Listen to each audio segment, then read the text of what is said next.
Live truth ఏమిటంటే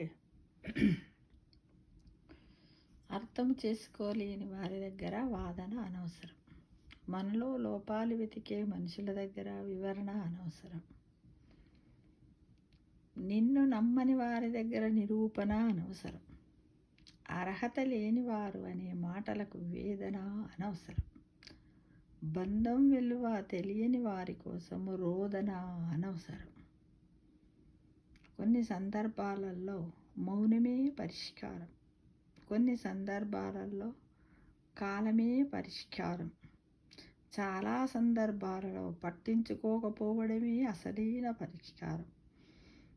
ఇదే నిజమైన జీవిత సత్యం. అవునంటారా కాదంటారా మిత్రమా? చెప్పండి. అంతేగా మరి.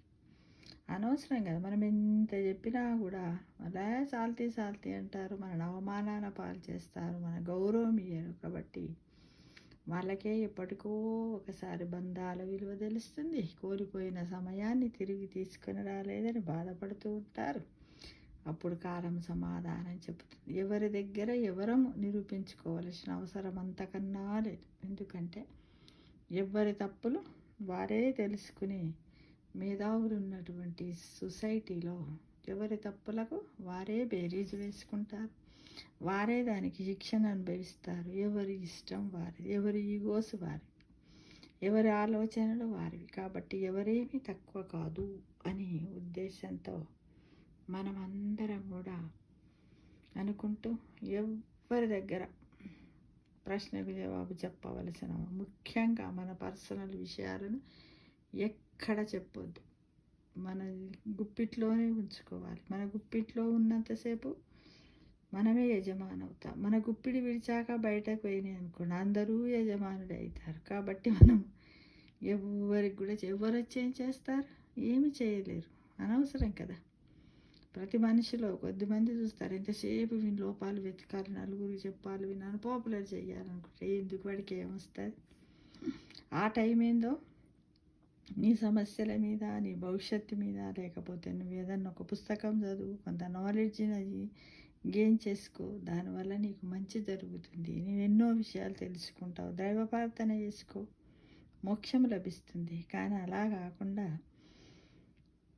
అనుకుంటూనే పోతాం. మౌనంగా ఉన్నంత మాత్రాన వాడికి తెలివి లేదని కాదు, చేత కాదని కాదు, తప్పులు చేసినాడని కాదు మిత్రమా.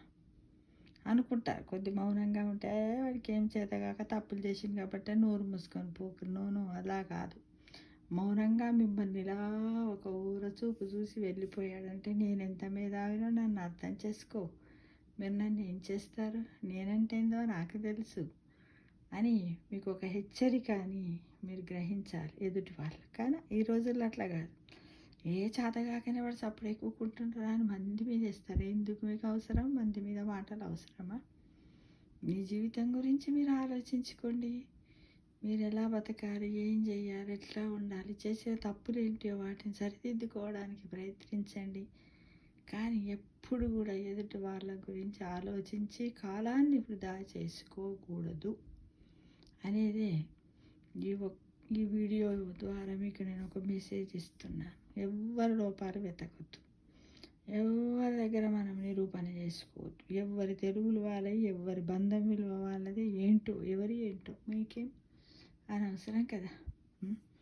ఎప్పుడు కూడా ఎక్కడికైనా పోయినామనుకోండి, అక్కడ సందర్భం ఏంటిది, ఆ సందర్భానుసారంగా అక్కడ ఒక ఫంక్షన్కి వెళ్ళామనుకోండి, ఆ ఫంక్షన్లో ఎంజాయ్ చేయండి కదా. వాళ్ళతో పాటు నలుగురితో నవ్వులు పంచుకోండి, భోజనాలు పంచుకోండి, అనుభవాలను పంచుకోండి, ఇంకేమన్నా కొత్త విషయాలను తెలుసుకొని ఆనందంగా గడపడానికి ప్రయత్నించండి మిత్రమా.